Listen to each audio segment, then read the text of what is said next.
그래서 이제 164페이지 이제 바로 이제 여기 이제 부동산 실거래이자 명의등기에 관한 법률 해서 이제 우리 명신탁. 자, 여기 뭐 케이스로 나오거나 아니면 문장으로 나오거나 라고 해서 이제 자, 오른쪽에 이제 165페이지에 이자간. 4번에 보시면 이자간의 명신탁. 뭐 시험 문제가 물어보고 이자간은 거의 안 나올 겁니다. 우리가 매매하는 건 아니고 신탁자가 가지고 있다. 그림만 잠깐 보시면 될 것 같습니다. 그리고 신탁자가 가지고 있다가 수탁자한테 넘기면서 그러니까 우리 신탁자 목적은 탈세 그리고 탈법. 세금을 좀 안 내려고 그 다음에 탈법은 아예 경매 안 당하려고 잠시 수탁자한테 받아 해서 이제 맡겨놨습니다. 그럼 이제 효력이 어떻게 되겠습니다. 약정, 넘기자 그리고 넘겼다는 등기 효력이 어떻게 되겠냐고 합니다. 효력을 안 줄 거야 라고 무효. 등기도 무효. 근데 요 당사자 두 사람 사이만 엄청 미워하고요. 그리고 제3자는 뭐도요? 손도 아예 악도 아예 그러니까 알았다. 그 명신탁이 있었다는 사실을 알았다는 겁니다. 그럼 수탁자는 못 팔어. 그런데도 이제 효력이 어떤다고요? 유효. 자, 그렇게 해서 이제 신탁자 골탕이나 먹어라. 괜히 맡겼네. 해갖고 찾아오지도 못한다는 겁니다. 그죠? 아예 그냥 후회하게 만들 거예요. 이게 바로 이제 명신탁. 정말 특별한 법이니까 저 악인데도 보호해 줄 거예요. 라고 해서 아예 그냥 생각도 못하게 만들 거예요. 이런 소리입니다. 그리고 수탁자를 보니까요. 횡령죄가 어쩐다? 성립. 한다. 그입니다. 왜 팔았냐. 그입니다. 보관하고 있으려니까. 그러니까 여기 이제 회사 공금을 빼돌린 죄가 횡령죄. 다른 쪽은 아예 성립하지 않는데 이자가는 성립한다. 횡령죄가 5년 이하 징역이 있습니다.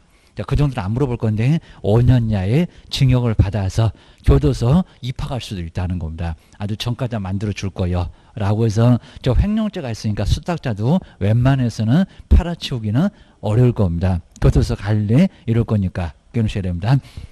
근데 두 번째 이제 등기형 보실까요? 등기. 중간 생략이니까 저기 신탁자가 사면서 지 앞으로는 등기 안 하게 됩니다. 자, 등기 안 하고 누구한테 줄까? 친구한테, 가족한테, 저기 수탁자한테 맡겨. 여기가 이제 중간 생략 경우 정말 중간 생략하잖아요. 신탁자가 지가 사는데 지 앞으로 등기 안 해 얘기입니다. 지 앞으로 등기 안 하고 쏙 갑을병 계약해놓고 갑병으로 바로 넘어가 버린다는 겁니다. 여기 바로 이제 등기형 계획입니다. 그러니까 이것도 빼돌리려고 그랬으니까 바로 매매계약은 아무 문제 없는데 살 건 사라고 계획입니다. 근데 왜 빼돌려? 명신탁이 되면서 약정도 무효, 등기도 뭐 무효. 거기 등기 무효계입니다. 그러면 여기서 소유권은 누구한테 있을까요? 소유권 누구한테 있다고요? 매수인 그럼 큰일 나고 그죠? 매도인 꼼짝 않고 그대로 있다는 겁니다. 여기 소유권 누가 있냐고 자꾸 누구한테 있냐고 저 매도인한테 있다는 겁니다. 그러니까 그 매도인 자리에 어째라? 앉아라. 대위 그 자리에 앉아서 찾아오라고. 안 찾아오면 또 안 찾아온다고 막 여기도 문제를 삼습니다. 이행강제금 때리고 과징금 때리고 아주 난리 부르스요 게입니다. 못 견딜 걸 게입니다. 그러면서 이제 팔아치우면 그러니까 옛날에는 중간 생략형 명신탁은요 여기는 횡령죄가 성립했었습니다. 근데 지금 한다 안 한다? 안 한다. 안 한다는 겁니다. 지 앞으로 등기해본 적이 없잖아요. 자 이러니까 횡령죄가 성립하지 않는다. 판례를 바꿨다는 겁니다. 이 정도로. 그러니까 이 정도로 이제 2016년도에 판례를 바꾸면서 2014 판례가 나올 거니까요. 그 판례 번호는 몰라도 되는데 횡령죄는 성립하지 않는다. 나머지는 다 똑같대요. 하여튼 제3자 아주 눈물나게 보호를 해. 아기도 어쩐다고요? 알았는데도 유효.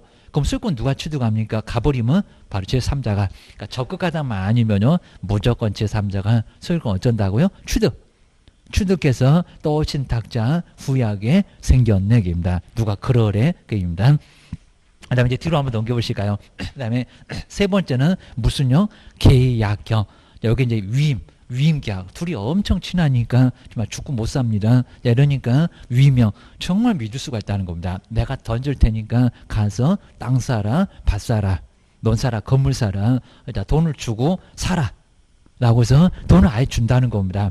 아까 이제 중간 생략형은 지가 사서 주는데 여기는 어쩐다고요? 돈을 줘요. 돈을 주고 신탁자가 돈을 주면서 누구한테 사라고요?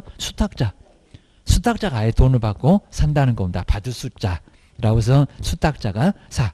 앞에 그림하고 완전 달라오게 됩니다. 수탁자. 그러니까 저기 신탁자가 나타나지 않으니까 요돈이 이제 저 신탁자 돈인지 어떻게 아냐고 뭐 죽었다가 깨나도 몰라. 자, 그러니까 저 매도인이 선이면 명신탁이 있었다는 사실을 아예 몰랐다는 겁니다. 그럼 등기는 어찌해야 돼? 넘어가야지. 넘어가야지. 거래 안전을 생각해야지. 저 매도인 쓰러지겠다. 이러니까 입니다. 다 어떻게 토인 내고냐고. 그리고 그 돈 받아다가 지금 저기 집 사고 논 사고 난리가 났는데 원상복귀 하러 가면 아예 거래 안전 때문에 살 수가 없다는 겁니다. 그러니까 가자고. 라고 해서 이제 이때 이제 등기가 어떻게 효력이 어떤다고요?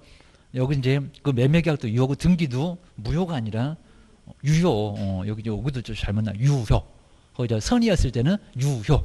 거기에 등기 그 무효를 유효를 바꿔놔야 되겠네. 유효. 유효 그래야 됩니다. 여기는 유효입니다. 넘어갑니다. 자, 넘어가면서 이제 제가 이제 다시 한번 설명드릴게요. 자, 그다음 이제 우리 수탁자는 횡령죄가 성립한다 안 한다? 안 한다. 아, 그냥 소유권 여기는 누가 취득합니까? 매수인. 누구요? 수탁자. 찾아와. 이런 소리 안 한다는 겁니다. 그죠? 안 찾아오고, 찾아오는 게 아니라 수탁자, 너 가져. 그러니까 신탁자 또 골탕 먹었네. 입니다. 또 먹었네. 그리고 대위 아니라는 겁니다. 어디 저기 매도인 자리를 앉아. 입니다. 그런 거 아니고, 나중에 팔아치우면 팔 때까지 가만히 있어야 됩니다. 찾아올 수도 없고, 그럼 제3자한테 팔면 그거 누구 돈이요? 내가 아까 2억 줬잖아. 내 돈 내나? 그러니까 뭐라고요? 부당이득 주장해서 그때 팔면 그때 나만 이제 팔아도 배째라 하면서 막 배만 들이댈 겁니다. 횡령죄 성립도 안 하니까 돈 못 줘 이럴 겁니다. 결국 이제 후회하게 될 건데 저 부당이득 반환 청구를 해서 돈만 등기가 아니라 돈만 찾아올 수 있다는 겁니다. 제3자는 다 똑같아. 라고 기억을 꼭 해놓으셔야 됩니다. 그럼 이제 165페이지에 정말 이제 요거는 그냥 또 다음번에 이제 정말 다음번은 없으니까 오늘 아예 그냥 정리를 해서 요거 1차가 됐고 2차가 됐고 다 떨어지면 큰일 나고요. 그리고 실무에서도 정말 잘 알고 계셔야 됩니다. 165페이지에. 그리고 제목은 엄청 또 깁니다. 부동산은 근데 여기는 실권리자 그렇게 어렵지는 않습니다. 그냥 명신 다 금지 이런 건데 부동산은 실권리자 명의로 등기라 명의에 관한 법률 해서 이제 명신 다 금지. 자, 그 명의를 왜 맡겨 됩니다. 관한 법률이라고 해서 괜히 요거 이제 법률 명칭만 엄청 길고요. 그냥 한마디로 명신탁 하지 말어. 됩니다. 명의를 왜 맡겨? 명신탁 금지. 자, 좀 이따 보겠지만 신탁자 뭐 5년이야 징역 얻어맞고 뭐 또 시험 문제가 3억이라고 속였는데 2억을 얻어맞고 그리고 괜히 받아줬다가 막 3년 얻어맞고 1억을 뭐 집 하나 팔아야 되겠니? 벌금 얻어맞고 난리가 난다는 겁니다. 조심해라. 입니다. 먼저 첫 번째 두 사람. 근데 이자가는 이제 우리가 거래 안 하니까요. 뭐 시험 문제도 아예 거의 내본 적 없는데 횡령죄 때문에 이자가 명신탁. 명신탁인데 요거 뭐 달리 뭐 부르는 말을 신경 안 써도 괜찮은데 이전형 넘어가고 있잖아요. 이전형 명신탁이라고 합니다. 이전형. 정말 신탁자한테 수탁자가 이렇게 넘겨주니까 소유권이 넘어가네요. 이전형 명신탁이라고 부르는데요. 자, 두 사람 사이에서 명신탁. 그럼 이제 갑을 먼저 신탁자로 볼까요? 이렇게 신탁자. 신탁자가 있는 건 너무 그냥 재산밖에 없어갖고 이중 막 나중 막 이주택 때문에 막 50% 나올 것 같고 이러니까 그냥 여기는 탈세 좀 해보자. 그리고 이제 반대로 그냥 탈법. 빚이 너무 많아. 경매당할 것 같다. 이러니까 빼 돌려야지. 경매당하게 생겼다는 겁니다. 그러니까 재산을 갖고 있는 신탁자가 어쩐다고요? 여기 이제 누구한테 자, 받아라. 수탁자한테. 그러니까 요 두 사람 사이였으니까 이자가 명의신탁이라고 해서 매매하는 과정이 아니라 가지고 있는 사람이 바로 수탁자한테 넘긴다. 이런 관계가 이제 이자가 아닌 명의신탁이라는 겁니다. 이러셔야 됩니다. 이제 여기다 이제 둘이 이제 명신탁 약정을 열심히 할 건데 효력이 있다 없다? 그죠? 없다. 탈세 탈법 목적이 안 좋다. 의사 표시는 정확하게 일치합니다. 그러니까 민법으로 가면 보호해 줘야 될 건데 목적이 안 좋아. 그러니까 특별한 법으로 아예 보호를 안 해줄 거예요. 라고 해서 이제 약정 무효. 요거 이제 채권행위가 될 건데 둘이 열심히 합의 봐라. 무효입니다. 그리고 또 등기가 넘어갈 겁니다. 그럼 이제 채권행위 말고요. 이제 물권 변동. 그래서 등기가 넘어갈 건데 등기도 효력이 있다 없다? 없다. 목적이 안 좋잖아. 그입니다. 무효입니다. 무효. 자, 그러면 여기서 이제 조심하실 게 여긴 지금 소유권 누구한테 했을까요? 무효. 자, 소유권 자체는 을로 지금 넘어갔을 건데 효력이 없다고. 그죠? 누구? 그죠? 신탁자. 그러니까 진정 명예보. 그죠? 네 거잖아. 네 거니까 찾아오라고. 하는 소리가 신탁자 취득하라고 맨날 안 그러면 과징금 막 얻어맞잖아 30% 이하. 그러니까 신탁자 존말할 때 찾아와라고 하게 될 거라는 겁니다. 찾아올 때 어떻게 할 거냐고 진정 명의회복 교육하셔야 됩니다. 요거 이제 머릿속에 있어야 되고요. 그다음 이제 우리 수탁자 가지고 있다가 이제 누구한테요?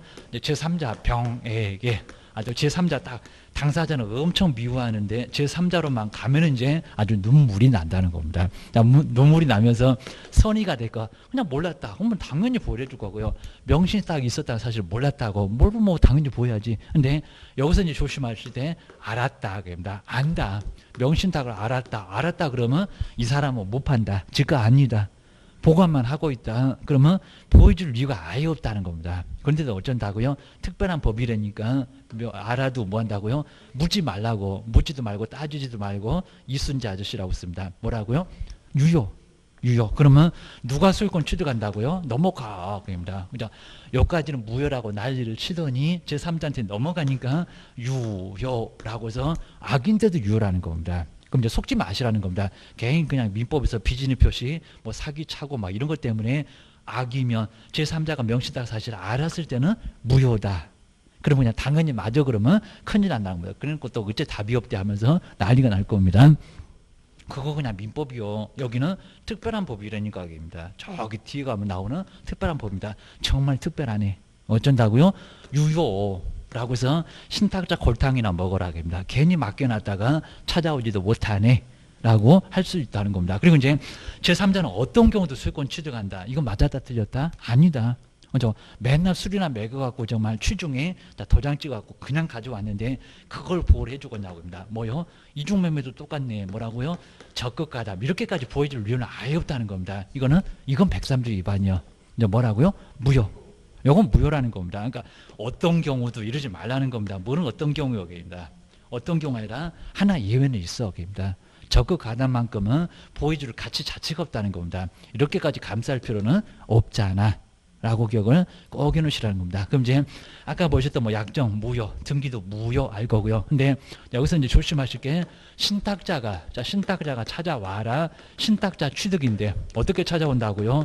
걔한테 거기다 무슨 대위, 그다음 부당이득 이러면 큰일 난다는 겁니다. 네 거잖아. 네 거 뭐라고요? 진정 명의회복. 그죠? 진정 명의회복입니다.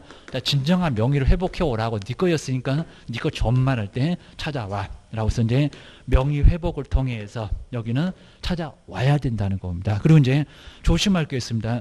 수탁자가 팔아치웠네. 자, 수탁자 팔아치웠는데 뭐 하려니까 팔아치웠네. 보관하고 있으려니까 팔아치워버렸다는 겁니다. 그럼 횡령죄가 성립할까요? 안 할까요? 이 횡령죄 꼭 조심하시라는 겁니다. 횡령죄 성립한다 안 한다? 한다. 한다는 겁니다. 한다. 라고 해서 교도소 가게 생겼네. 기억하셔야 됩니다. 우리 수탁자 보실까요? 수탁자는 바로 횡령죄가 정말 유일하게 횡령죄가 성립하는 경우는 바로 이자가 명의신탁인데 여기서는 성립한다는 겁니다. 교도소가 라고 기억을 하셔야 됩니다. 뭐 다른 놈 그냥 편하게 보니까 요거 두 개만큼은 신탁자 어떻게 찾아오냐고, 수탁자는 횡령죄가 성립하냐고 안 하냐고, 이런 것들은 꼭 정리 한번 해놓으시라는 겁니다. 그다음 이제 두 번째가 이제 등기형. 자, 요건 한 번씩 뭐 등기형도 나오고 가끔씩은 중간 생략형도 나오고. 그래서 이제 등기형.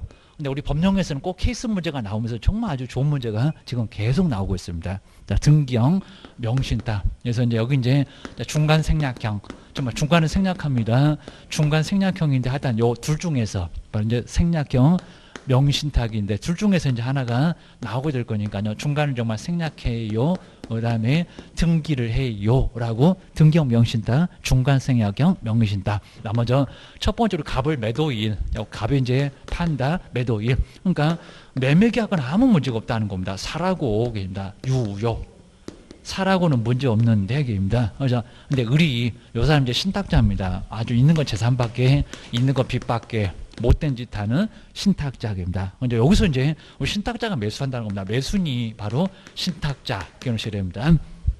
그래서 이제 사서입니다. 그러니까 누가 사서 여기서 이제 금방 확 표가 난다는 겁니다. 수탁자가 산다네, 신탁자가 산다네. 거기서 이제 등기형이네, 계약형이네라고 금방 표가 난다는 겁니다. 저기는 그냥 신탁자가 이전한다네 이런 소리가 나올 겁니다. 그래서 이제 누구요? 바로 이제 병한테 수입니다. 수 받아라. 라고 해서 이제 맡긴다, 받을 숫자입니다. 그래서 여기다 이제 맡긴다고 해서 등기는 누구한테요? 신탁자 앞으로 안 간다는 겁니다. 돈은 주는데, 그죠? 지금 2억이 넘어갔습니다. 넘어가는데, 그러니까 얘도 감이 올 거라는 겁니다. 그러니까 이제 보호 안 해줄 겁니다. 자, 등기는 병한테, 정말 중간에 생략하고 병한테 쏙 넘어간다는 겁니다. 저것들 봐라, 이제 이럴 겁니다. 바로 이제 여기서 이제 병에게 이렇게 등기가 넘어갈 건데, 근데 왜 이러고 있니? 게입니다. 탈세나 탈법으로 저기 목적하고 똑같다. 그러니까 등기 효력이 있다 없다? 없다. 여기를 보호한다. 그러면 국가가 막 불법을 막 밀어주는 이상한 모습이 나타난답니다. 무효. 자, 그러니까 이제 무효니까 소유권이 누구한테 있다? 저 매동이 여기 꼼짝 않고 이대로 있다는 겁니다. 그러니까 찾아오라고. 안 찾아오면 이행강제금, 그 다음에 과징금 막 때릴 거예요. 교도소도 이미 보냈고, 그입니다. 안 찾아올 수가 없다는 겁니다. 그래서 이제 안 찾아올 수 없다. 실명 등기. 그래서 네 명의로 등기해라. 그러면 누구 자리에 앉으라고요? 매매는 그대로 유효하라니까. 그죠? 사는 건 괜찮아, 오게입니다. 근데 왜 빼돌렸니? 여기서 이제 문제가 된다는 겁니다. 그러면 우리 신탁자 보고 누구 자리에 앉아라? 저기 매도인 자리에 앉아라. 그죠?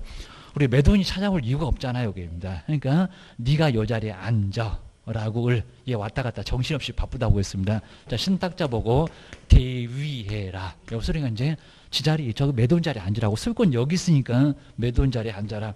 자꾸 이제 소유권은 뭐 매수인한테, 뭐 소유권은 신탁자 그럼 금방 표가 나는데 매수인에게 매도인입니다. 찾아와야 되는데 무슨 매수인에게 소유권이 있냐고입니다. 수탁자는 더 말이 안 되고 등기가 무효인데 뭔 수탁자한테 있냐고입니다.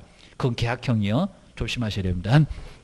이런 식으로 이제 수탁자. 근데 또 근질근질해. 해서 이제 누구한테 제3자. 저 눈물 난다는 제3자한테 팔어.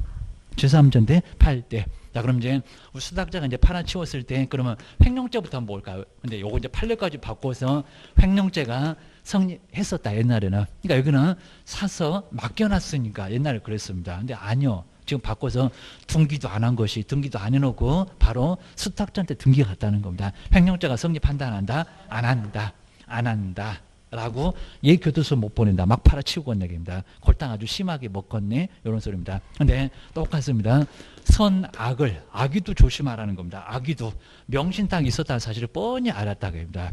그러면 얘는 명의만 보관하고 있대라고 해서 보호를 안 해줄 것 같은데 악의도 묻지 말고 어쩌라고요? 유효. 취득한다는 겁니다. 제3자가 소유권을 취득한다. 저는 민법 생각나지 말라는 겁니다. 악이라고 해도 소유권을 취득할 수 있다. 아무 문제 없다는 겁니다. 너 가져. 제3자 너가 저기입니다. 근데 대신에 제3자가 안 판다는데, 수탁자 안 판다는데 맨날 술만 먹어갖고 나이다 술 먹다가 강경화 되겠다 해갖고 적극 가다 이렇게 술 먹다가 정말 죽겠네. 그래서 어쩔 수 없이 줬다. 그입니다. 그냥 가담도 문제가 안 되는데 적극 가담 게임다. 그냥 가담 정도 놔주면 어떡하니? 그랬더니 좋다고 주더라는 겁니다. 그 정도는 괜찮다는 겁니다. 안 준다는데 계속 달라고 떼쓰고 들어놓고 이러니까 이제 어쩔 수 없었다. 이러면 뭐라고요? 무효. 이렇게까지 보여줄 이유는 아예 없다는 겁니다. 자, 기누셔야 됩니다. 그럼 이제 먼저 첫 번째 한번 다 써볼까요? 보실까요? 이제 먼저 명신탁. 자, 명신탁 약정은 요거 이제 정말 다 머릿속에서 금방 생각나야 되고요. 그러면 요 그림 본 것처럼 하시면서 이제 명신탁 약정은 효력이 있다 없다? 없다. 무효. 그리고 요건 정말 어떤 경우도 명신탁 약정만큼은 효력이 없다. 탈세 살법인데 국가가 왜 도와줘? 왜 도와줘? 두 번째가 이제 청기 그리고 물권 변동 해서 이제 명신탁을 통해서 물권 변동이 있었다는 겁니다. 채권행위 말고 물권 변동 효력이 있다 없다? 없다. 무효입니다. 보호해줄 이유가 없다. 그러면서 이제 세 번째 소유권은 누구에게 있다입니다. 소유권 누구한테 있다고요? 그죠? 매도인. 무효니까 꼼짝 않고 그럼 누가 갖고 있었냐고 저기 매도인. 이렇게 매도인에게 꼼짝 않고 그대로 있었으니까 뭐 신탁자 매수인 말고 수탁자 아예 더 아니고 그입니다. 매도인에게 있다. 그러니까 찾아오라고 그입니다. 그리고 신탁자 보고 정말 괴롭힙니다. 신탁자 보고 찾아와라 라고 신탁자 취득해라. 실명 등기해라. 어떤 방법으로 등기한다고요? 누구 대위? 그죠? 매도인한테 소유권 있으니까 그 매도인 자리에 앉으라고 등기 무효 주장하라고 돌려놓으라고 네 자리에 앉아서 등기 가져오라고. 얘 바쁘다고 그입니다. 그래서 이제 취득은 이제 매도인 자리에 앉아라.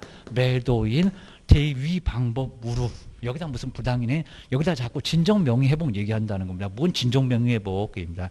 여기도 저기 이자가 아니잖아. 헷갈리지 마셔야 됩니다. 매도인 대위. 자, 교놓으셔야 됩니다. 그리고 이제 팔아치웠네 수탁자.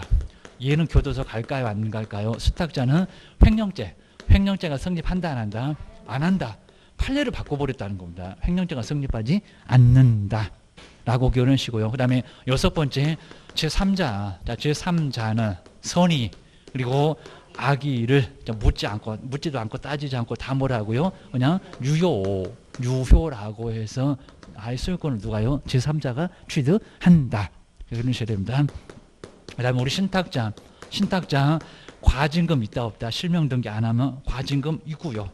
그 다음에 이행강제금도 얻어맞습니다. 안 찾아오면은 아주 끝까지 괴롭힐 거예요. 왜냐하면 좀 이따 가보면 없는 것도 있다는 겁니다. 이행강제금도 얻어맞는다. 그죠? 있다. 라고 교훈하시고요. 그리고 이제 8번 보실까요? 자, 먼저 20년간, 이렇게 20년간 점유를 한 사람이, 제3자 다 없었고요. 점유한 사람이 시효 취득할 수 있다는 겁니다. 근데 누가 시효 취득할까요? 그러면 신탁자가 시효 취득할 거 20년 갔다는 겁니다. 우리 민법 배웠잖아요. 그래서 이제 뭐 자준에, 뭐 선의 무과실을 그런 거 배웠잖아요. 20년 갔다는 겁니다. 그러면 신탁자가 점유 취득 시효로 소유권 취득할까요? 수탁자, 지금 등기 여기 있습니다. 수탁자한테 취득할까요? 네, 매도는 그냥 돈 주고 떠난 사람이니까 걔는 아니고. 요 둘 중에서, 그러니까 우리 법령에서는 신탁자냐 수탁자냐 이것도 시험 문제 나온 적이 있었다는 겁니다. 누구 자주입니까? 그죠? 수탁자가? 그죠? 신탁자. 사서 맡겨놨잖아요. 그죠? 내 거다. 그죠? 얘는 등기만. 그죠? 신탁자. 그죠? 신탁자입니다. 그렇죠. 20년 지나면은 신탁자가, 자, 그 전에 이미 팔으시고 없겠지만, 입니다. 여기 이제 신탁자가, 우리 시험 문제가 신탁자가 점유 취득 시효로, 이렇게 점유 취득 시효로 뭐를요? 소유권 취득한다고 이것들이 민법에는 안 내더니 우리 법령에서는 여기까지 냈습니다. 아주 악랄한 것들입니다. 그 다음 이제 세 번째 계약형. 요 계약형도, 그 다음에 위임. 둘이 엄청 친해갖고 위임입니다. 위임. 돈 줄 테니까 네가 가서 살아. 신탁자는 안 나서 돈만 줘. 계약형. 바로 이제 계약형 명의신탁이라고 해서 이제 여기는 돈을 주고 돈을 주고 자금 조달 이런 소리가 나옵니다. 그리고 수탁자가 샀다는 소리가 나옵니다. 완전 달러. 그러셔야 됩니다.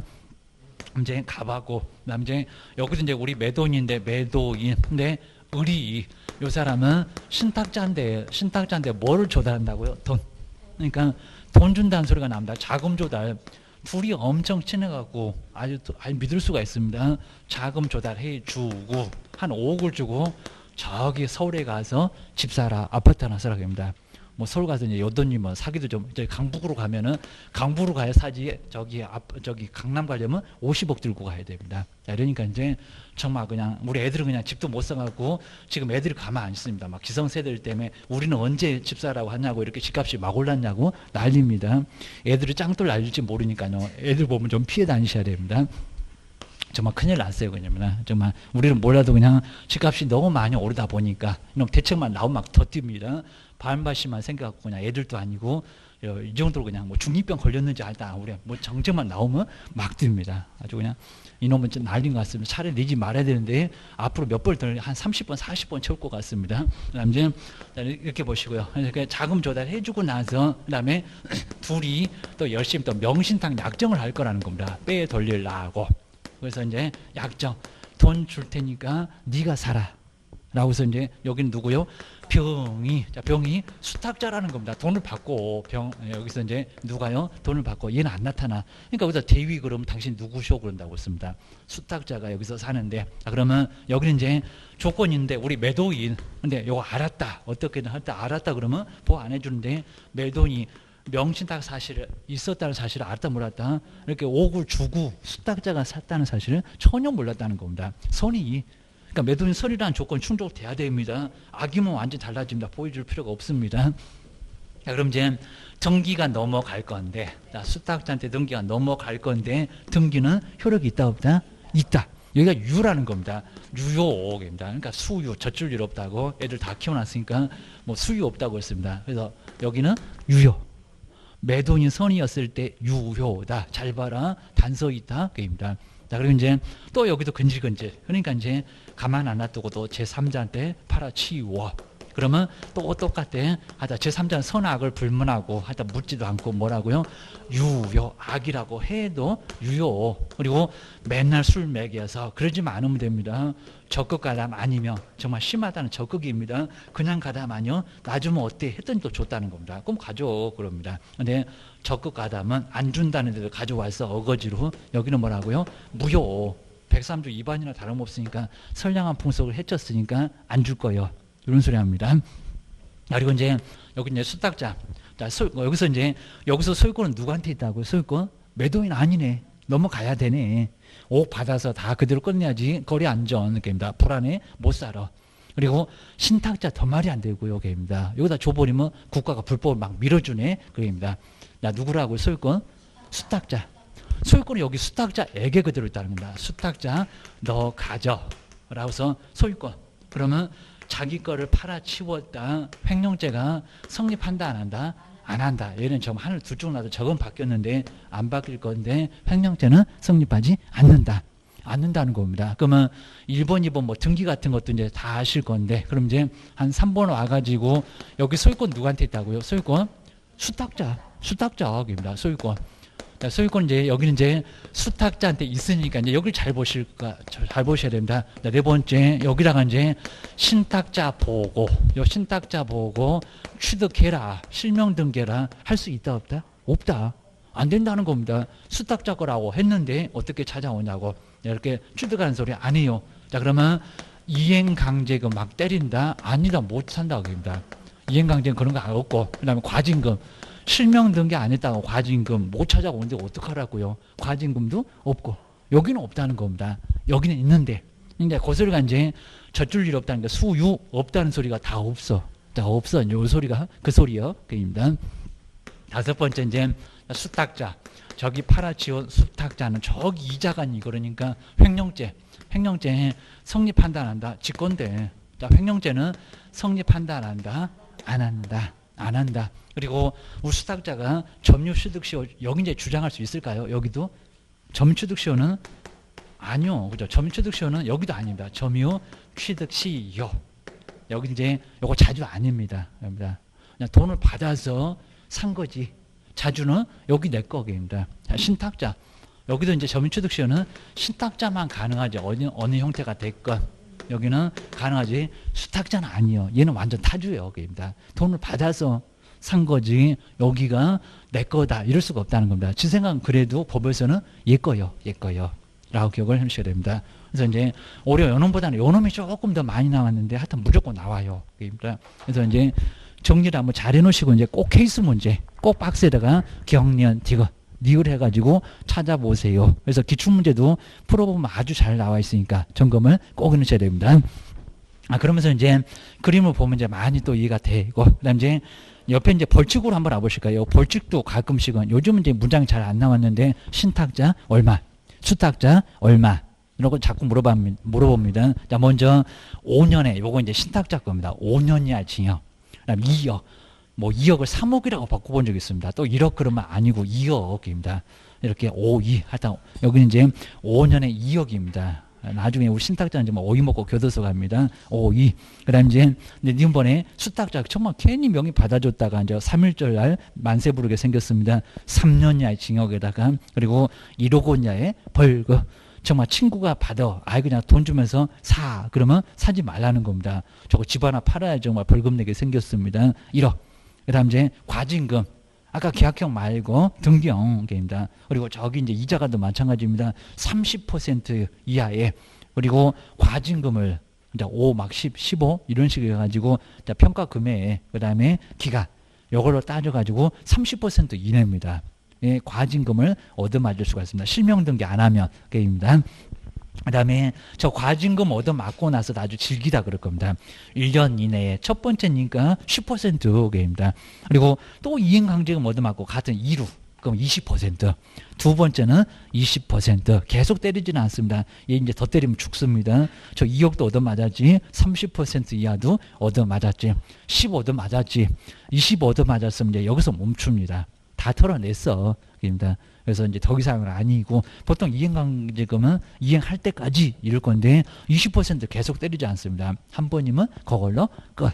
다 정말 탈탈 털어냈으니까 얘는 더 때리면 죽습니다. 그러니까 그까지 이렇게 기억을 해주셔야 됩니다. 야, 그 정도. 그리고 이제 그 관련 판례에서 동그라미 2번 뭐 불법 원인 급여 아니다. 이다가 아니라 아니다. 이라 됩니다.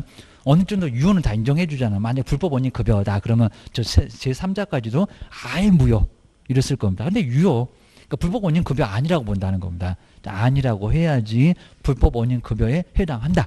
그건 아니라는 겁니다. 아니다. 불법 원인 급여는 아니다. 라고 결론을 뭐 저런 문장 가끔씩 내본 적이 있었다. 자, 꼭 기억하셔야 됩니다. 그 다음 이제 주택임대차 보법 보시까 주택임대차 보법. 자, 그러니까 이제 명칭딱도 이제 하드 들어갔고 정말 하드 들어갔고 이제 그만하세요. 이제 이럴 것 같습니다. 자, 이 정도니까 요거 이제 잘 정리를 해놓으시고요. 그럼 이제 민법도 편안하고 법령은 더 편안하고. 그래서 이제 올해 아마 민법 쪽이 조금 더 쉽게 나올 겁니다. 근데 우리 법령은 막 케이스 만들어갖고 상당히 좀 어렵게 되니까 골탕객 매기는 문제 위주로 요즘 계속 나왔다는 겁니다. 요즘 아주 맞들렸나 봅니다. 자꾸 틀려주니까 재밌나 봐. 자, 그럽니다. 그 다음 이제 대항력. 하여튼 주택임대차는 대항력. 근데 오늘 이사 와도 전입신고해도 오늘은 효력이 발생한다 안 한다? 안 한다. 아주 귀창 떨어져라 다음날 0시라고 내일이라고. 정말 아주 사변입니다. 6월 25일 아니라 6월 26일부터 효력이 발생. 근데 금요일에도 괜찮습니다. 토요일 날 0시부터입니다. 걔 또 주민센터 문 안 열었던데요. 그 소리 하지 말아야 됩니다. 그건 은행문하고 비슷한 거는 나중 일이고, 입니다. 뭐 카드 값이 월요일 날 내도 되겠지만, 요거는 바로 다음 날 토요일이 될건 뭐 토요일 날은 아예 못할 건데 하여튼 금요일 날 하면은 토요일 0시부터 효력은 발생한다는 겁니다. 0시. 근데 다음 날이요. 다음 날 꼭 기억하셔야 됩니다.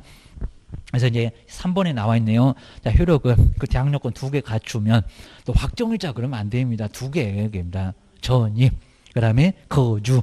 자, 거주가 인도일 건데, 자, 확정일자 필요 없이, 확정일자는 우선 변제 받으려고, 입니다. 자, 두 가지면 다음날 0시로부터, 그러니까 이제 당일 효력 발생하는 근저당한테 밀려, 전세권한테도 밀려, 입니다. 하필이면 같은 날 들어오냐고, 그럴 수도 있다고. 시험 문제 아주 요즘 자주 물어봅니다. 다음날 0시로부터 효력이 발생한다. 근데 다음날이다 보니까 오전 9시보다는, 등기소 문연 9시보다는 더 빠를 수도 있으니까 조심해봐라. 라고 기억을 좀 잘 해놓으시라는 겁니다. 그 다음 이제 한계 보실까 이제 선순위 담보물권자 등에게는 대항력을 만약에 여기서 이제 대항력을 갖추지 못하면 대항력을 주장할 수 없는 경우가 있다. 라고 해놓으시고요. 그 다음 이제 그 5번에서 다가구 다세대. 이런 거 정말 잘 나눠보셔야 됩니다. 다가구, 단독주택인가, 다세대, 아니면 공동주택인가 이런 거에 따라서 정말 조심하셔야 됩니다. 요즘 저 박스에는 니은본도 자꾸 냅니다. 먼저 다가구에서 그럼 단독인데 다세대로 용도가 변경됐다는 겁니다. 그럼 아까 다가구 동호수는 필요 없다는 겁니다. 그냥 집원만으로도 대항력을 갖추는데 다세대가 되면 공동주택이 돼버렸죠. 그러면 동이나 호수까지도 정확하게 여쭤야 된다고요. 기재를 해야 된다고. 안 그러면 효력을 아예 상실하게 된다는 겁니다. 그것도 2주 이내에. 그 다음에 가족의 점유도 여기는 간접 점유로 대항력이 있다 없다? 있다. 계약자는 아버지, 아들이 살아도 반대로 아들이 계약자, 아버지가 살아도 가족이 살면 괜찮다는 겁니다. 가족은 범위가 약간 넓어요. 형제자매까지도 괜찮으니까 살라고. 안 살면 문제가 된다는 겁니다. 사는 거 안 사는 거 잘 알아. 금방 알아. 됩니다. 가스비, 전기세 이런 거 보게 되면 알아. 됩니다. 맨날 주무시라는 건 아니고 하여튼에 상주 어느 정도 하라고. 그래야 문제가 없다고. 입니다. 그다음 이제 우선 변제가 이제 최우선 변제 정말 받기 어려우니까요. 확정일자까지 있어야 되겠네. 그리고 여기 우선은 확정일자 때문에 선순위한테는 꼼짝을 못하고요. 오늘 이사 왔는데 무슨 2015년 안에 근전한테 맞짱을 뜨냐고. 입니다. 여기는 우선 변제. 그 날짜 갖고 우선. 그러니까 후순위한테 우선할 수 있다는 겁니다. 선순위한테는 오히려 꼼짝 못한다. 저기 대항력만 있으면 거긴 또 소액이면은 최우선 변제를 주장할 수 있어도 확정일자는 우선 변제. 여기는 자, 후순위에게만 우선해서 변제를 받을 수 있다는 겁니다. 자, 그러면서 이제 2번에 나오네요. 저기 옆에 가보시면 후순위 권리자지. 여기는 선순위한테는 꼼짝 못해. 확정된 날짜가 있으니까 그 날짜보다 바로 빨리 받는 것은 선순위한테는 꼼짝 못할 수 있다는 겁니다. 조심해라. 그입니다. 그다음 이제 세 번째 이런 것도 잘 보셔야 되겠죠. 자, 먼저 선대항 요건을 갖추고 그러긴 좀 먼저 올 건데 확정일자는 나중에 받았다 그입니다. 먼저 대항력은 6월 20일 그리고 후에 6월 25일에 확정일자 받았다. 그러면 확정일자 당일에 이미 대항력을 발생시켜 놨으니까 그입니다. 그리고 이제 반대로 이제 먼저 확정일자가 있었다는 겁니다. 우리 다 해봤습니다. 그리고 이제 후에 대항 요건 갖췄다. 그러니까 이제 확정일자는 6월 20일에 받아놓고요. 그리고 오늘 와가지고 6월 25일에 바로 전입신고 거주하기 시작했다는 겁니다. 그럼 언제 효력 발생할까요? 6월 20일? 아니요. 그입니다. 6월 21일도 아니요. 그입니다. 언제? 6월 26일 0시부터 대항력도 발생하고 확정일자의 우선변제도 발생하고 자, 그런 것들은 꼭 정말 조심하시라는 겁니다. 그럼 나중에 이제 저당권 때문에 경매로 나가면 배당도 못 받고 조용히 나중에 쫓겨날 수도 있다는 겁니다. 그런 거 설명을 잘해라. 우리한테 결국 잘못하면 쳐들어와요. 정말 조심하셔야 됩니다. 그 다음 이제 뭐 4번, 5번 간단하게 봐주면 되고요. 그 다음 이제 배당 요구 시기. 자, 처음에 이제 빠른 시기 시작점. 그 다음에 끝나는, 바로 끝나는 종기. 그래서 이제 경매 개시 결정 등기 전에는 바로 전입신고가 되어 있어야 되고, 그 다음에 이제 첫 매각일 이전, 바로 이제 거기까지는 계속 바로 배당 요구 종길이 따로 있습니다. 종길까지는 배당 요구 해야 배당 받는다. 요구를 해야 됩니다. 늦으면 안 해줘. 기억을 해주셔야 됩니다. 그 다음에 169페이지에서 이제 9번째, 요 9번째도 무슨 법원에게 건물을 인도 이런 식으로 황당한 수를 많이 해봤다는 겁니다. 먼저 배당금을 수령하려면 누구한테 그 목적물이 건물일 건데 집일 건데 누구한테 인도한다고요? 매수인 낙찰자인데 우리 시험 문제가 법원에 무슨 법원에다가 건물을 주냐고 그럽니다. 낙찰자. 그러니까 그 낙찰자의 명도 확인서, 인감증명서 요걸 가지고 가야 배당을 받을 수가 있다는 겁니다. 낙찰자 주인 새로운 주인한테 낙찰자에게 인도를 해야 된다는 겁니다. 이것도 이제 잘 알면은 금방 표가 났을 건데 표가 잘 안 나서 여기도 상당히 애매하고 어려웠을 겁니다. 조심해라. 입니다. 그리고 이제 확정일자 같은 경우는 이제 주민센터, 면사무소, 그다음 주민센터에서 확정일자를 받을 수가 있다는 겁니다. 확정일자 가능. 이제 그 정도 정리하셔야 됩니다. 뭐 등기소도 가능하고 공정인 사무소도 가능하고 뭐 공정인 사무소에서는 확정일자 못 받는다. X. 최근에도 그렇게 나왔었다는 겁니다. 옛날에는 또 주민센터에서만 아니라는 겁니다. 등기소도 가능하고 공정인 사무소도 가능하고 등기소는 관할도 없습니다. 아무 데서나 가서 받아도 돼. 기억을 하셔야 됩니다. 그 다음에 최우선 변제 볼까요? 정말 최우선 변제 받기는 정말 어려워. 금액이 엄청 적어야 돼. 라고 해서 최우선 이렇게 최우선이니까 국세도 그리고 은행도 가볍게 제낍니다. 정말 국세까지도 제끼고 최우선에서 변제를 안 그러면 뛰어내릴 거예요. 자살방지금 정말 죽어버리니까 임차인이 죽지 말아라. 자살방지금 주는 게 바로 이제 최우선 변제금입니다. 자살방지금이 최우선 변제금 기억하셔야 됩니다. 속에서만 그렇게 생각하지 너 자살방지금 받아 그러면 큰일 납니다. 옥상으로 바로 끌려갈 겁니다. 그 다음 이제 이 최우선 변제는 정말 토지도 그 가액을 어쩐다고요? 포함해요. 우리 건물 전세 같으면 땅에는 아예 전세금에는 아예 배당 안 됩니다. 근데 주택은 상관은 가능하다는 겁니다. 특별한 법이잖아. 임차인 불쌍하잖아. 그러니까 땅에서도 얼마든지 배당을 받을 수 있다는 겁니다. 물론 이제 토지에 먼저 저당권 설정해놓고 나중에 건물 그러면 그때는 저당권자 때문에 안 된다는 거지 무조건 된다는 건 아닙니다. 하여튼 언제가 아무 소리 안 하면 대지 가격도 포함한다. 근데 2분의 1 왜냐하면 다른 사람도 있으니까 선수인 물권자도 있고 다른 사람도 있으니까 반 안에서 최우선 변제 해주지 무조건 다 해주는 건 아니라는 겁니다. 2분의 1 낙찰금액 1억 그러면 5천만 원 안에서만 부족하면 안분배당해서 나눠서도 똑같이 준다는 겁니다. 2분의 1 안에서 최우선 변제한다. 옛날에 상가는 3분의 1다가 지금은 똑같이 주택도 2분의 1 상가도 2분의 1로 바꿨어. 계산하기 편하구만. 게임입니다. 그다음에 두 번째 이제 최우선 변제 금액 잘 보실까요? 자, 그리고 이제 금액이 달라지면서 그리고 또 예전에 지역에서 막 저기 기타 지역에 있었던 사람이 광역시에 있었던 사람들이 막 올라오기도 했다는 겁니다. 저기 세종시나 용인, 화성 조금 약간 국계선 하는데 완전 달라졌습니다. 자, 먼저 서울만 딱 4개 지역인데 서울만 1억 1천. 근데 이제 월세는 빼놓고 내가 상가하고는 좀 다르게 순수하게 보증금만 갖고 1억 1천. 그러니까 서울에서 1억 1천이 돼야 최우선 변제를 받겠대요. 그럽니다. 1억 1천짜리 어디가 있니? 그럽니다. 저기 지방에 가도 찾기가 어려울 건데 1억 1천. 그러니까 너무 현실성이 적다고 한다는 겁니다. 막 전세금도 3, 4억 돼도 막 그입니다. 아무리 막 적어도 한 2억 정도 되고 그입니다. 근데 최우선 변제 받으려면 1억 1천이 돼야 된다는 겁니다. 그 중에서 얼마라고요? 3,700. 그러니까 요 금액을 잘 보라는 겁니다. 아무 지역이나 주고 금액 얼마인데 얼마 최우선 변제 받니? 라고 문장을 언급했다는 겁니다. 정말 조심하셔야 됩니다. 그다음에 과밀억제권요. 그럼 이제 인천, 수원, 안양, 부천, 성남에서 인구가 바글바글한 지역입니다. 16군데인데 서울 빼버렸으니까 15개의 지역입니다. 그리고 이제 세종시입니다. 원래 세종시는 그 아래 제전하고 같이 있었다가 껑충권 알 띄었습니다. 한 단계 조심하셔야 됩니다. 아직도 무슨 6천이네 2천이네 그러면 큰일 납니다. 조심하시라고요. 그다음에 용인.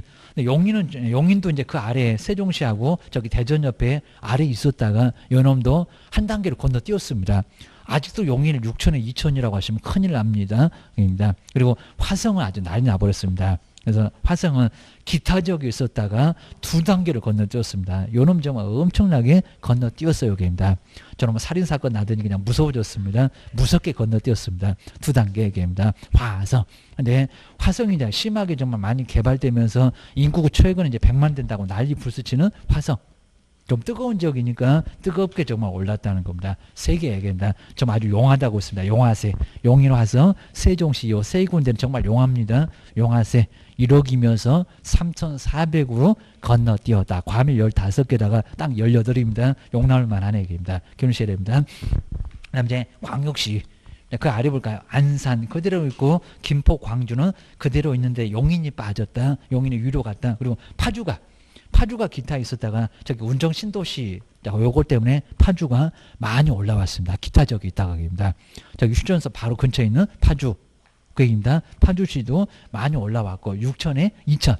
그리고 이제 나머지 그 밖의 지역이 여기 없는 뭐 강원도, 전라도, 저 밑에 제주도 이런 지역은 바로 5천만 원에 얼마?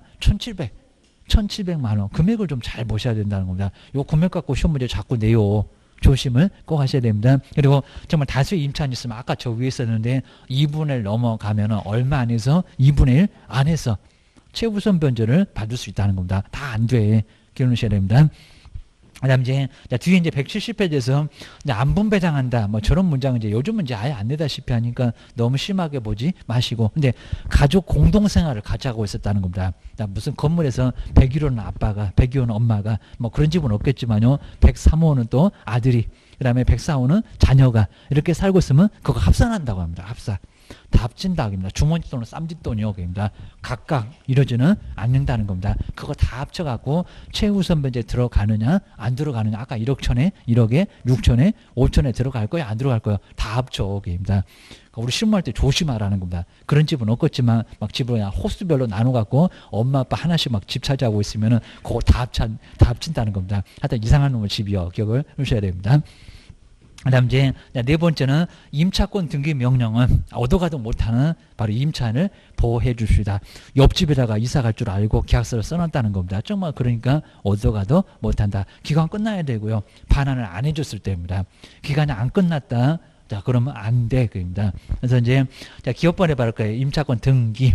그러면 동시에 자, 여기서 이제 대항력이 없었을 경우입니다. 대항력을 발생하고 등기니까 여기다가도 다음날 그러면 안 된다는 겁니다. 등기니까 임차권 등기니까 당일에.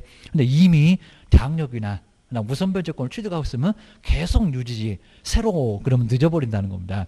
자, 기존의 대항력이 그대로 있었으면 그대로 유지를 종전권로 유지를 선순위로 인정을 해주고 자 그 얘기입니다. 근데 이제 3번이 정말 중요하죠. 입니다. 임차권 등기가 격려된 집을 그럼 갑이 격려시켜놨다는 겁니다. 근데 그 이후에 또 소액 보증금으로 의리 병이 계속 들어왔네. 그럼 그 이후에 임차인은 뭐가 없다고요? 최우선 변제 또 있다 없다? 없다. 그죠? 근데 여기다 우선 변제 그러면 안 됩니다. 최우선 변제가 없다. 그입니다. 계속 최우선 변제를 인정해주고 나면 아주 눈덩이처럼 엄청 불어날 겁니다. 그리고 등기 받잖아. 등기. 임차권 등기가 있었으니까 그 이후에 그러면 최우선 변제 못 받아요. 소액이라고 하더라도 간만 받고 대신에 우선 변제 받는데 무슨 희망 고문입니다. 받는지 한번 기다려봐. 못 받아. 결론적으로입니다. 최우선 변제 갑이 받지 우선 변제 또 갑이 받지 기다리면 없지. 은행이 다 털어갔지. 이러니까 아예 없다는 겁니다. 근데 하여튼 최우선 변제 없다. 우선 변제 있다. 근데 확정일자까지 있었을 때 우선 변제입니다. 꼭 요놈의 시험 문제에서 대항력 있으면 우선 변제를 이렇게 내가지고 사람 다 쓰러졌다는 겁니다. 확정일자까지 있었을 때 우선 변제를 받을 수 있다는 겁니다. 꼭 기억하셔야 됩니다. 5번도 많이 내봤고요. 임차권 등기 명령에 들어간 비용 한 2만 원 돈 있을 건데 그 비용은 임대인에게 청구할 수 있다 없다? 있다. 근데 그냥 없다 이렇게 나왔습니다. 있다. 이행지죄에 빠진 임대인한테 달라고 요구할 수 있다는 겁니다. 니 때문에 내가 등기했잖아 라고 청구할 수 있다는 겁니다. 그리고 이제 6번째도 정말 많이 돼봤고요. 자, 이거 뭐 동시엔 그러면 안 되고 임차권. 자, 여기서 이제 등기 말소하고 보증금 반환 중에서 누가 먼저 앞선다. 누가 먼저 앞서는 게 있다는 겁니다. 누가 지금 이행지죄에 빠졌냐고 합니다. 그럼 뭐가요? 등기 말소가 이러면 큰일 납니다. 뭐라고요? 임차 보증금 반환 의무가 등기 말소보다도 등기를 먼저 말소해주면 보증금 안 줘버리잖아요. 그입니다. 그리고 동시행도 아닙니다. 네가 잘못한 게 하나 있잖아. 그럽니다. 임대인. 그래서 여기는 보증금 반환 의무가 등기 말소보다 뭐한다? 선이행. 먼저입니다. 먼저 등기부터 말소하세요. 그래야 됩니다. 말소해야지 여기는 반환이 먼저지 등기 먼저 말소가 먼저 아니라는 겁니다. 반환. 돈 먼저 줘. 돈을 안 줘갖고 등기했으니까 이행지죄에 빠지고 있는 바로 임대인 네가 먼저 해라. 돈 먼저 줘라. 요 소리입니다. 이런 거 다 안 돼봤다는 겁니다. 그 다음 이제 최단기간 얼마라고요? 2년. 욕하지 마세요. 2년계입니다. 아주 2년도 못 살고 나가라 그러면 아주 2년 전연해라. 라고 해서 욕하고 살으라. 그래서 2년입니다. 그리고 이제 또 이제 여기도 이제 자꾸 바꾸려고 하고 있는데 저기 이제 국회 이제 어느 정도 논의가 돼갖고 또 우리 시험 보기 전에 또 갑자기 또 바뀌는지 모를 수도 있으니까 약간 조심하시고 계입니다. 막 여기 주택도 갱신 요구를 막 인정해 주려고 아주 난리 부르스를 칩니다. 2년에서 또 2년. 그러면서 5%를 못 넘어가게 하면서 3법이라고 세 개의 법이 아니라 세 가지 규정을 좀 손을 보려고 난리 부스를 치고 있습니다. 거의 확정되다시피 했으니까 나중에 한번 조심하셔야 됩니다. 이런 식으로 주인이 이제 꼼짝 못하는구나. 이제 주택까지도 무슨 갱신 요구가. 근데 1회입니다. 1회에 한해서만 갱신 요구 하려고 2년으로. 그러면서 5%를 계속 유지하려고 아주 발악을 하고 있다는 겁니다. 조금 조심하셔야 됩니다. 그다음 이제 2번도 많이 내봤었고요. 자, 임대차 기간이 끝났는데 보증금을 반환받지 못했다는 겁니다. 소멸한다 그러면 큰일 납니다. 아니요. 소멸하지 않고 계속 전소해요. 대신 월세가 있으면 월세는 내고 살아야 된다는 겁니다. 월세 안 내고 사세요. 2번 이상 밀리면 나가. 큰 문제가 발생한다는 겁니다. 그 다음에 자, 증감 청구. 근데 감액은 요거 이제 많이 떨어진 거니까 5% 제한 없습니다. 자, 근데 증액은 얼마 제한이라고요? 5. 자, 20분의 1이 5%입니다. 그냥 시험 문제도 5%. 이렇게 많이 내니까 자, 20분의 1 그 옆에다가 5%라고 꼭 써놓으셔야 됩니다. 20분의 1이 5%요. 그거나 같은 거요. 기억하셔야 됩니다. 1억이면 500, 5천이면 250만 원. 그놈이 5%요. 기억을 하셔야 됩니다. 2번 잘 볼까요? 그러니까 1년만 지나면 자, 2년 계약서 써도 1년 지나면 된다는 겁니다. 여기 있잖아요. 자, 증액 청구는 약정한 차임 등의 증액이 있은 후 얼마 이내? 1년 이내. 그리고 저기 계약 있잖아요. 계약하고 나서 1년 이내 못한다는 거지. 반대로 1년 경과하면 가능하다는 겁니다. 5%는 가능해요. 그입니다. 올려주고는 살아야지. 근데 저 5%를 안 올려준다고 하면 나가라 청구가 된다는 겁니다. 그러니까 2년 안에서도 1년 지나면 5%는 가능해요. 라고 기억을 꼭 넣으셔야 됩니다. 그리고 이제 자, 세 번째 올 차임으로 전환하는 게입니다. 자, 먼저 연 10%. 자, 그거보다는 이제 거기 연 이달이 이제 연 10%입니다. 근데 자, 지금 기준금리가 이제 0.5가 돼 버렸죠. 0.5. 자, 거기 이제 공시한. 근데 여기 이제 뭐 또 바뀌지는 않겠지만 5월 28일 정도 최근에 와가지고 또 0.5로 이제 더 내려갔습니다. 거기 기준금리에다가 그리고 대통령령에서 정하는 요율 자체가 3.5입니다. 3.5입니다. 그래서 이제 자, 정리를 한번 잘 해놓으시고요. 그래서 이제 자, 지금 현재 2020년 이제 5월 28일 정도의 연 바로 이제 얼마 0.5%를 정말 엄청나게 3월 달에 한 0.75 정도가 있었는데 지금 현재는 0.5가 돼 버렸습니다. 그럼 여기다가 이제 아까 얼마를 더하라고요? 3.5. 그러면 아주 계산도 딱 편해졌죠. 얼마요? 그죠? 4%입니다. 4%인데 그러면 만약에 이제 자, 주택을 근데 1,000만 원, 2,000만 원 여기까지는 자, 소수점이 막 나와갖고 제대로 안 떨어져요. 근데 꼭 떨어지는 문제를 내면 됩니다. 근데 3,000만 원 갖고 딱 계산하면 떨어집니다. 3,000만 원. 그럼 이제 만약에 3,000만 원을 요 3,000만 원입니다. 계산도 잘 보셔야 됩니다. 자, 3,000만 원을 빼주고 그러니까 이제 세입자가 아주 간곡하게 네, 이것은 이제 사정에서 3,000만 원만 빼달라고 합니다. 보증금은 1억이니까 3,000만 원 빼줘도 돈이 남아있다는 겁니다. 은행에다 맡겨놓은 것보다는 수익이 좀 더 나올 거니까 은행 금리가 저렇게 낮아졌으니까 그래도 4%는 받잖아요. 그입니다. 그럼 여기다 이제 얼마를요? 지금 계산한 겁니다. 주택은 4. 그죠? 4%만 4%. 근데 요게 그죠? 연이니까 1년. 연이니까 1년이면 그죠? 여기 12월이잖아요. 겁니다. 근데 월로 받을 거니까 얼마로 나누라? 12. 이거 계산해 봐야 된다는 겁니다. 금액을 막 그냥 안 떨어지는 것도 막 줘버릴 수가 있을 겁니다. 그러니까 여기서 이제 12로 나누면 이제 얼마가 나올까요? 저 딱 10만 원 나올 겁니다. 10만 원. 그러니까 그래서 이제 여기서 이제 10만 원 나오는지 좀 이따 뭐 쉬는 시간에 꼭 이거 내 손으로 해야 합니다. 째려보면 알 것 같은데 째려보고 있다가 나중에 시험장 가갖고 이제 막 아예 손이 안 가고 난리가 날 겁니다. 자, 조심하셔야 됩니다. 근데 요건 우리 주택이고요. 자, 주택인데 자, 뒤에 이제 상가가 나올 건데 상가. 자, 상가도 이제 봐야 되겠죠. 만약에 상가도 3천만 원 정도다. 이렇게 3천이라고 하면은 여기도 이제 많이 골치 아파졌죠. 아마 저기 이제 더 이상은 아마 더 올라가지는 않을 것 같기도 한데, 그럼 이제 여기다 이제 조심할 게 먼저 기준금리가 0.5%. 자, 현재를 기준으로 해라 할 수도 있을 거니까 요건 잘 봐야 되고요. 0.5. 그리고 여기다가 개수 얼마? 4.5. 4.5배가 이제 4.5를 곱해라 됩니다. 4.5배. 그리고 근데 여기가 연이요. 1년이요. 꼭 마지막에는 뭘로 나누라? 12입니다. 12. 나누기 12 해봐라 하겠습니다. 그러면 얼마가 나올까요? 자, 이것도 정말 이상해진 게 원래는 자, 주택이 더 싸고요. 그리고 상가가 더 많아야 됩니다. 근데 이제 요즘은 이상해져 버렸다는 겁니다. 여기는 얼마 나올까요? 5만 원 얼마 나올 겁니다. 56,250원인가 나와버릴 겁니다. 이거 황당해졌다는 겁니다. 그러니까 옛날에 여기 이제 만약에 옛날에 이제 한 뭐 1%, 1.25나 그랬을 때도 거의 요 놈이 더 오래 더 적었습니다. 근데 이제 지금 역전이 돼 버렸다는 겁니다. 이게 더한 이런 소리 하다 보니까 오히려 0.5에다가 곱하기 4.5다 보니까 여기가 오히려 더 적어져 버렸습니다. 그래서 정말 반 차이 비슷하게 나잖아요. 이거 5만 원 6천 정도밖에 안 됩니다. 56,250원. 아마 이렇게 나올 겁니다.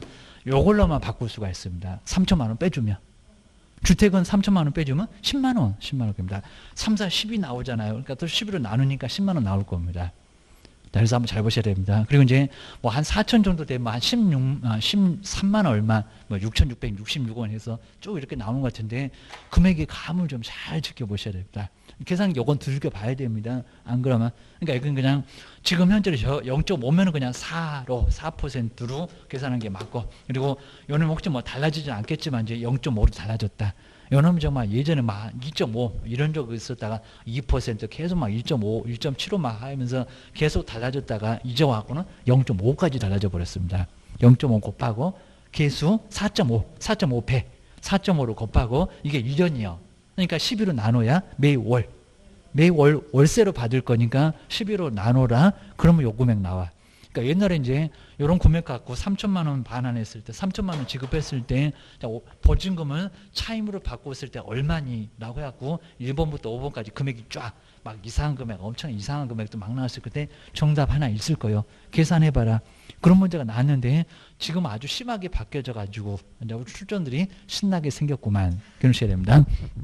이 정도 보고 이제 다음 시간에 그래서 이제 조금 더 간단하게 좀 보고 오늘 이제 마무리 한번 해보겠습니다. 뭐 묵시적 갱신이야 그냥 아주 간단하게 이제 보면은 될 것 같습니다. 아무 소리 안 한다. 아무 소리 안 한다. 자, 그럼 이제 자, 여기 이제 얼마로 늘어난다고요? 2년. 2년으로 다시 늘어 나가고 그다음 이제 3개월이 지나면 또 옆집 보니까 또 싼 집이 있다는 겁니다. 나간다. 요 소리도 할 수가 있고 그다음 이제 근데 두 번의 차임이 연체가 되면 어쩐다고요? 나가라고 할 수도 있다는 겁니다. 갱신 요구가 여기 묵시적 갱신이 인정이 안 돼. 그래서 이제 여기 통제할 수 있다. 그냥 여기 하여튼 2년 먼저 써놓고요. 묵시적 갱신의 경우는 2년 보장도 되고 3개월 후에 나갈 수도 있고 그만한 집이었어 2년을 더 살겠다. 또 욕하고 살아라.